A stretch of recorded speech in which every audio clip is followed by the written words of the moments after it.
Right then guys, it's PSL here, and I'm here on completely the wrong game for my channel.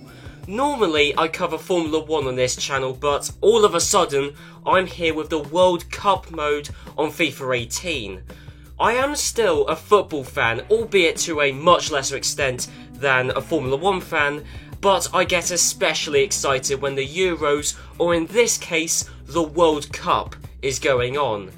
Anyway, in this video and the second part to this video, I will be going through the World Cup, not playing as a team, but just as a spectator, so I can find out which country FIFA 18 reckons is going to win the World Cup. So let me just explain how this is going to work. For all of the knockout games, I watch the matches and let the AI play against itself. I merely watched the games, noted down the highlights, as well as which team made it through to the next round. Then rinse and repeat until you get to the end. I'll get back to the specifics of the knockout stages once we've gone through the group stages. So, the 16 knockout stages games I will be watching through, however, it isn't really viable for me to watch all of the group stages games as well, so I just simulated through the group stages. That's mostly fine, but of course if you go through the game's tournament mode, you have to manage a team. Now this is far from ideal when I'm trying to progress through the tournament without exerting any influence. I managed England.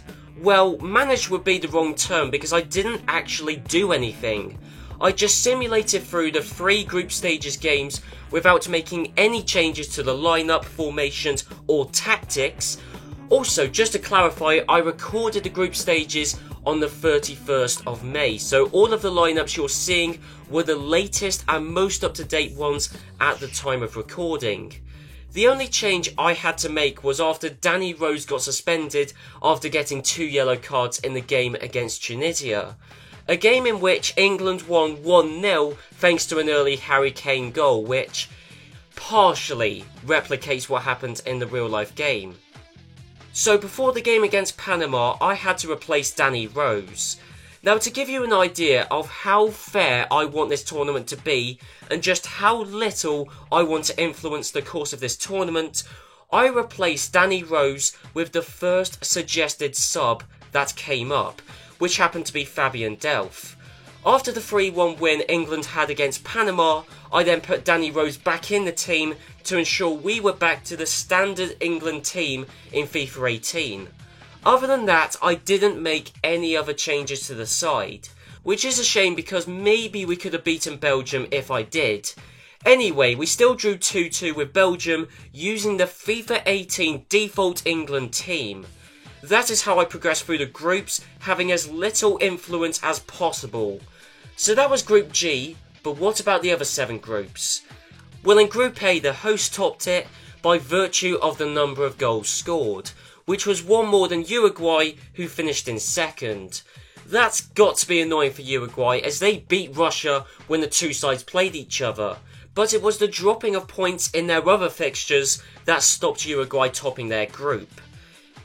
In Group B, Iran won with 7 points, which was 1 more than Portugal and 4 more than Spain. Let me just repeat that. Iran topped Group B, beating Portugal and knocking Spain out of the tournament. Spain had a nightmare 3 games, losing to both Portugal and Iran. Meanwhile, Iran somehow beat Spain and Portugal 2-0, but could only draw against Morocco. I don't have the faintest idea how that could have happened, but staggeringly, the 2010 World Cup winners have failed to get through the group stages. France and Denmark comfortably made it through Group C, as Australia didn't score a single point and even lost 5-0 to France. Meanwhile, Peru only scored 3 points and that was only through a 2-1 win over Australia. An incredibly close-fought Group D ended with Croatia at the top and Iceland in second, beating Argentina only by scoring 2 more goals than them. Argentina only scored 2 goals all tournament, drew all of their games, and it was only really Croatia's 5-1 hammering of Nigeria that stopped them from finishing bottom of the group. Group E ended with Brazil on top after winning all 3 of their games and getting a clean sheet in every single one of them. Switzerland ended with 4 points, much like Serbia, but bested them on goal difference. In Group F, Germany topped the group with 7 points, Mexico finished in second with 6, and then Sweden and South Korea got knocked out with 3 and 1 points respectively. We already saw a part of Group G and it ended the way we all expected. Belgium and England made it through, albeit with Belgium on top on a much higher goal difference than England, after they beat Tunisia and Panama 4-0 each. Tunisia finished above Panama by beating them in their tie against each other. Finally, Group H finished with Colombia on top and with 7 points to their name. Poland accrued 5 points, which meant that Japan were 3 points off making it through to the next stage, and Senegal were 4 points off. So then, that's the first 48 matches of the tournament done, leaving 18 knockout games which I spectated. Unfortunately, you can't spectate matches in the tournament mode, so I had to do all of the knockout games in the kickoff mode, hence why it says all of the matches are friendlies, which isn't really the case. So obviously I wouldn't select a side when the option came up, and then I pitted the 2 relevant teams against each other. You can't change a team's lineup when you spectate a match, so suspensions and injuries that occurred in the group stages I can't carry over into the knockouts. That is annoying because I was going to keep that continuity going throughout the entire tournament, and that means France have gotten lucky because they can still play Matuidi despite him being injured for 3 months during the groups. Also, the fact I can't change each team's squad also means I can't influence the tournament in any way, even if I wanted to. Initially, I watched games with 20-minute halves and on legendary AI, so the game was playing the best football it could for as long as the game would allow. That proved to produce quite unrealistic games. Okay, looking at this, it isn't all that extraordinary, but I still feel that 39 shots and 6 goals across the entire match was excessive, and that's before extra time which would have been needed to break the tie. Lowering the half lengths to 15 minutes did help that matchup a bit, but then the Brazil v Mexico matchup ended 6-3. Definitely unrealistically high, and that wasn't even the highest scoring game. One match ended 6-4. 6-4! So since the tournament had become a goal fest, I started again with 10-minute halves and on world-class AI. That allowed less time for goals to be scored, and the lower AI difficulty meant the shot-to-goal conversion rate wasn't as ridiculously high as it can be on legendary AI. So the only other things I need to mention is that the game speed has been set on to slow, again to make the games appear a bit more realistic, and finally the sliders haven't been altered at all. I originally planned to talk through the highlights of each of the rounds of 16 games, but I quickly realised that would make this video far longer than it already is. So here is a showreel of, for the most part, only the goals from the 8 different round of 16 games. The first match was between Russia and Portugal, which proved to be quite a high scoring affair. Portugal's first chance was converted into a goal as João Mario placed it into the bottom right corner from the edge of the box, in only the 3rd minute of the game. Russia's second real chance came courtesy of Portugal's defence failing to close down Miranchuk, who shot it from outside the box, got it on target, in the back of the net, and equalised the game for Russia. There were a few good chances on both sides, but for the sake of time, I'm not going to go through all of them. So onwards then to the next goal, which was in the 67th minute, during which Bernardo Silva was given all the time and space in the world to run down the right-hand wing, run it into the centre of the box, turn to face goal, shoot and put it past the keeper to make it 2-1 to Portugal. Then with just 7 minutes of the game to go, a blistering run from Ronaldo gave Andre Silva the opportunity he needed to double Portugal's lead after he fired it into the very top right corner of the goal. With Russia facing near certain elimination, they got aggressive and desperate to try and get back into contention. To be fair though, it did work after Zorbnin pushed Cedric away from the ball, somehow not committing a foul, and passed it to Smolov, who got 1 goal back for Russia. It was too little too late though, and in the end, Portugal went through after beating Russia by 3 goals to 2. The second round of 16 game, although the one that would happen first were this real life, due to the weird way in which these games are numbered, is between France and Iceland. Before any goal was scored, France went down to 10 men after Samuel Umtiti charged in and slide tackled someone from behind. Olivier Giroud was then subbed off as the team's tactics changed to accommodate the fact they had 1 less player on pitch. Iceland nearly broke the deadlock, but Hugo Lloris just about saved France's skin. In the second half, Thomas Lemar took the ball into Iceland's half, passed to Griezmann, who was left to run into the box, passed to Kylian Mbappe, who fired the ball into the roof of the net to grab a goal for France. Just after the game entered injury time, Thomas Lemar, the originator of the move that led to France's first goal, was the scorer of their second to make the final scoreline 2-0 to France. The next game was between the winners of Group B, Iran versus Uruguay. After a goalless first half, the first goal of the game came in the second half, and it came from Iran. Yes, Iran took the lead of the game when a 1-2 on the edge of the box led to a pass to Azmoun, who fired the ball past Uruguay. It took a while for Uruguay to respond, but they did after Iran allowed Uruguay to effectively jog into their penalty area before Cavani scored from the 6-yard box. For a while, it looked like the game was going to go into extra time, as there was no real moment of interest after Uruguay's goal. That is until their second goal, which came in the 89th minute, courtesy of Gaston Ramirez, who was able to turn around and run behind the defender marking him, which gave him all the open space he needed to grab a last-minute winner for Uruguay.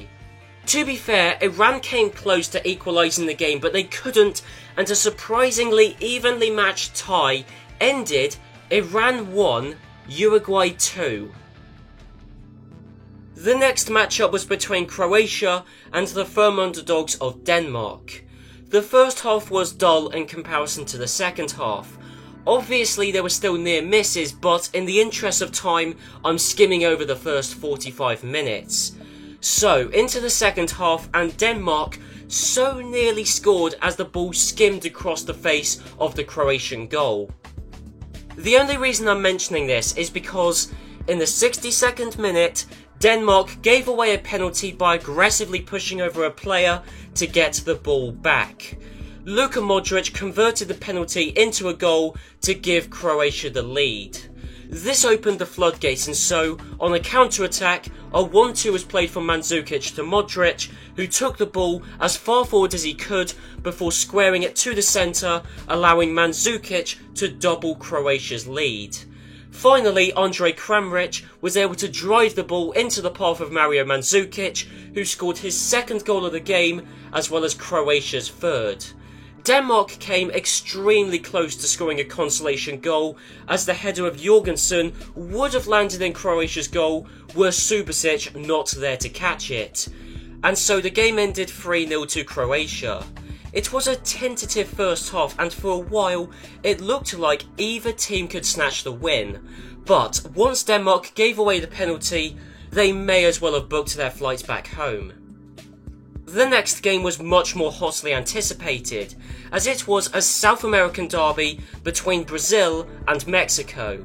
It was also a very high action game in which almost all of the action happened after the first half. So little happened in the first half that both myself and the game could only identify 2 noteworthy moments. albeit two different moments, but two moments nonetheless. The point is very little happened in the first half. Mexico came out all guns blazing in the second half as they scored the first goal of the game. And what a goal it was that ended up in the top left of Brazil's goal. Brazil did later bring the two sides back level, and of course it was Neymar who scored for Brazil. After 90 minutes the match ended 1-1, so that was the first time in the round of 16 stage we had to go to extra time. Extra time may be a third the length of normal time, but it had about 3 times as much action. Straight away Brazil took the lead, and Neymar's second goal was so good that even Mexico's keeper didn't even attempt to stop the inevitable. Just 2 minutes later Brazil attacked again, and this time it was a Neymar assist as he crossed it into Philippe Coutinho to give Brazil a 2-goal advantage. Mexico did get a goal back at the end of the first half of extra time, but despite having, by my count, 4 good chances in the last 10 minutes of extra time, they couldn't grab another goal. So Brazil ended up winning 3-2 in a game which was never guaranteed to be theirs. They had to work for it after falling behind, and even after winning, in many ways they were statistically the inferior team. Either way, Brazil won through, if nothing else, converting more of their chances into goals. The next game was between Belgium and Poland, and what an event this turned out to be. Poland grabbed a goal early on after a cross was missed by everyone except the eventual goal scorer. That was the first real chance and it translated into a goal. But then not much happened from then on in. Poland had all the meaningful chances in the first half and Belgium had most of the chances in the second half. It took another 71 minutes for another goal to be scored. Dries Mertens ran down the pitch, squared it to Lukaku, who was able to convert a fairly simple chance into a rather nice goal. So with the game all square after 90 minutes, that led to extra time, but nobody could score within that extra 30 minutes. So that meant we had our first penalty shootout to decide who was going to go through to the quarter-finals. Hazard scored his penalty, as did Lewandowski. Lukaku's earlier goal was much more impressive than his penalty, which was easily saved. The shootout still remained all level as another subpar penalty, this time by Poland, was saved. Mertens tried to chip his penalty into the goal but failed. But again the scoreline remained at 1-1 after Poland's third penalty hit the crossbar. Both Belgium and Poland scored their next penalty kick, so the score was at 2-2. And Vertonghen ensured Belgium couldn't be eliminated within the first 5 penalties. So all eyes were on Lukasz Piszczek to keep Poland in the running. He went down the middle, but Courtois predicted and saved it to win the penalty shootout and match for Belgium.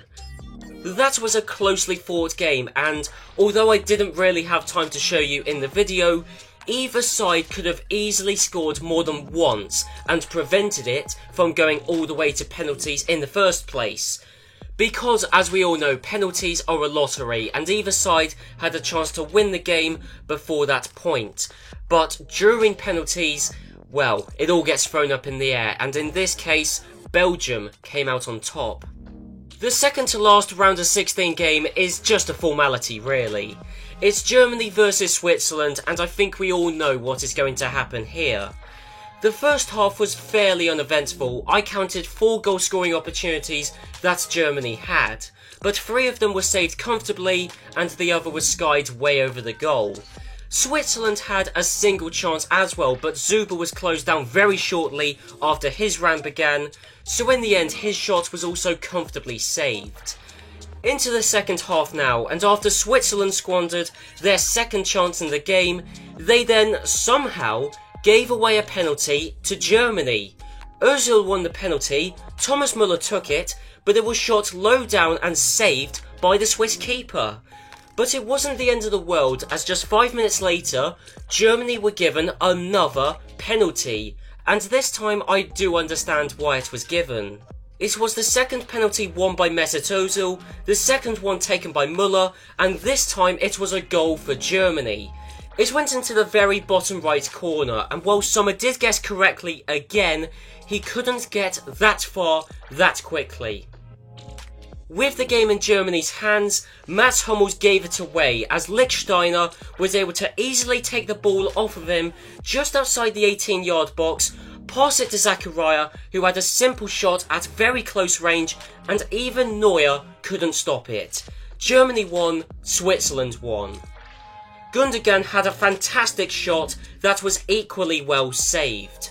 Not long after that, Switzerland were on the counter-attack. 4 German players were able to get back to defend. None of them marked Brill, Donald and Bolo, and so he was given all the space needed to score Switzerland's second goal, putting them through to the quarter-finals and knocking the 2014 World Cup winners out of the 2018 World Cup.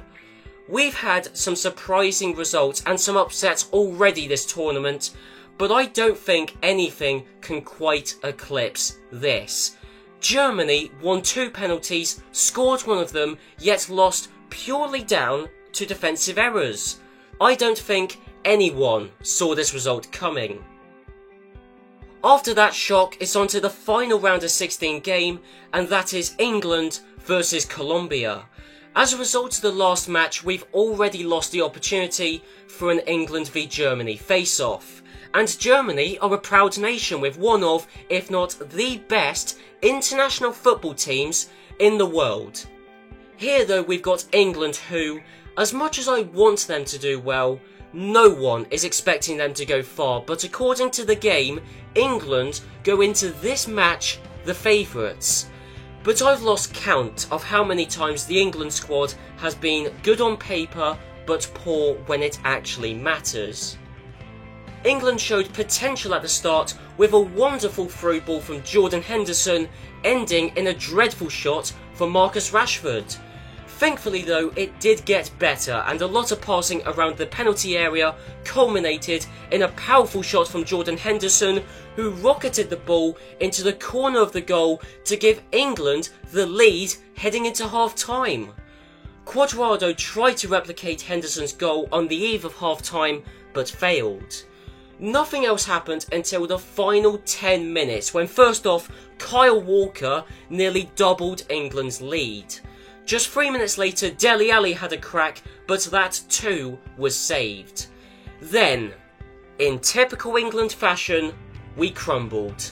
With all of normal time completed and with just 3 minutes of added time to go, the game was all square after Colombia got a goal back. Just 2 minutes later, England conceded again. I've never seen anything so typical of the England football team. We started off fairly strong and then just gave up before the end of the game. I don't know whether England's players just got tired or whether this was all a part of Colombia's game plan. To be fair to Colombia, they did very well at converting their opportunities into goals. I counted only 4 noteworthy chances they had, 3 of which were after the 80th minute. It almost seems like they planned to go on the offensive once England inevitably tired. Or it could just be that Danny Rose was holding England together. He was subbed off on the 83rd minute, right around the time when Colombia started coming into play. Danny Rose was pretty much the only player who played well for England and got the second highest player rating. Meanwhile, Ashley Young, who replaced him, got the lowest rating by far in the England squad. Jordan Henderson played extremely well, hence why he won man of the match. Ali played decently, and Vardy made an impact for the brief period he was on the pitch. Everyone else either made very little impact or was bang average at best. So before I end off the first video in this two-parter, let's recap what happened in the round of 16. Portugal beat the host to get through to the quarter-finals. Uruguay, France, Croatia and Brazil all predictably won their ties, Switzerland defied the odds to knock out Germany, Belgium beat Poland on penalties, and England lost to Colombia based entirely on what happened in injury time. The quarter-final matchups are on screen now, and there are some very tantalising games to play out in the next video. Not to mention that because Switzerland and Colombia have ended up playing against each other, that means amazingly one of those two nations will end up in the semi-final at least. But to find out what happens next, then be sure to join me in the second and final episode, in which I'll be going through the quarters, semis, first place playoff, and then the final of the 2018 World Cup. At least according to FIFA 18. So I'll see you guys then.